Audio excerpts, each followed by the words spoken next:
I named my daughter Madeline after my grandmother, and her name was Miriam.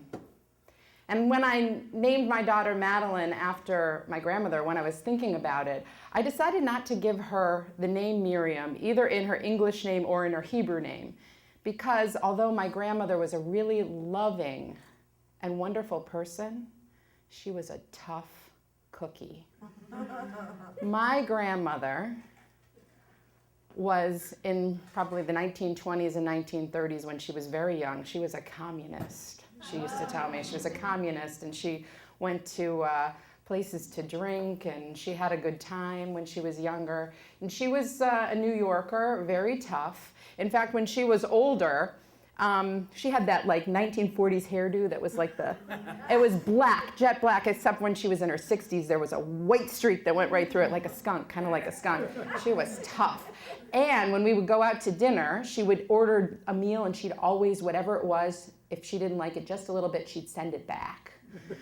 And one time we were out, she used to smoke cigarettes, but with a very long holder. So when she would smoke, she had a big radius that she would cover.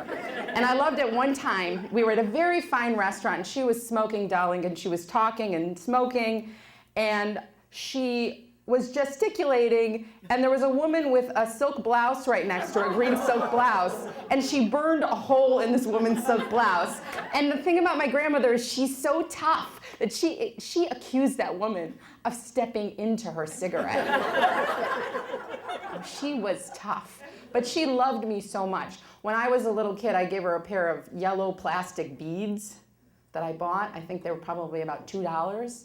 And she kept those yellow plastic beads in her drawer. And every time I would come to see her, up until I was in my 20s, she'd take those beads out, and she'd tell me how much those beads meant to her.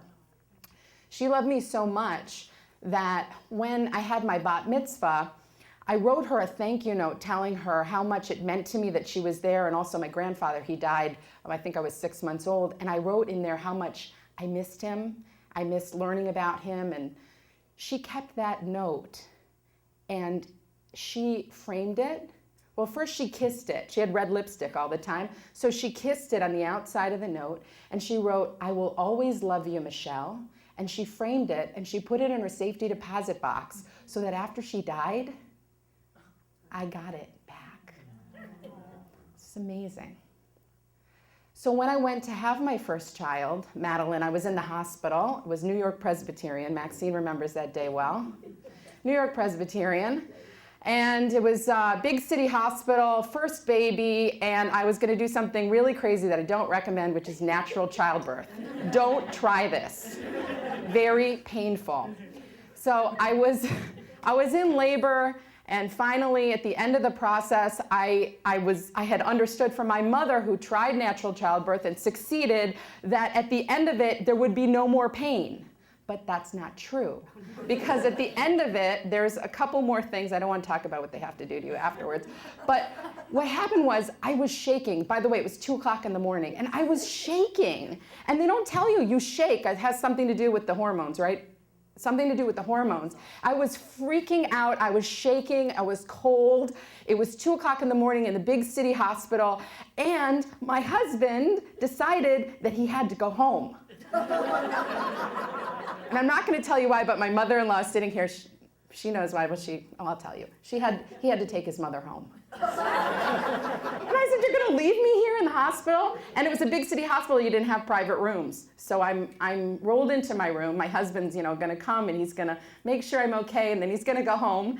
And they put me in the bed, and I'm shaking. And there's another woman in the next bed. She's got like a full bathrobe on and a big turban, and she's in the next bed, and I just had a baby, and the baby's in the nursery. My husband's going home, and I'm all alone, and it's really late at night. 4 in the morning. Yeah, and I'm like, what is going on here? I can't believe this, and I felt so alone, and I felt so scared. I wondered if I could ever be a good mother. I wondered if this whole shaking thing would ever stop. I didn't know what was going to happen next. It was so overwhelming, so much anxiety at that moment. And I should mention, I had just returned maybe a year previous from studying in Israel. So I'm sitting in the bed, and the lights are off. It's pitch dark, and there's a woman in the next bed. And I'm starting to cry, and I'm freaking out. And I hear her say from the next bed, she says, "Lo lidog." That means, don't worry. And she says, "Adonai itach." She says, God is with you. And she told me that I'd be a good mother, be'ivrit in Hebrew. And later on, when we got to know each other, she had a lot of experience, by the way. She had about 7 children. She was an Orthodox woman. It's amazing to me that she was speaking Hebrew to me and that she would even try to speak Hebrew to me. First of all, most people who are ultra-Orthodox, they speak Yiddish as their lingua franca, if you will.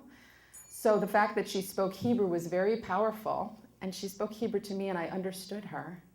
And her name was Miriam. Oh.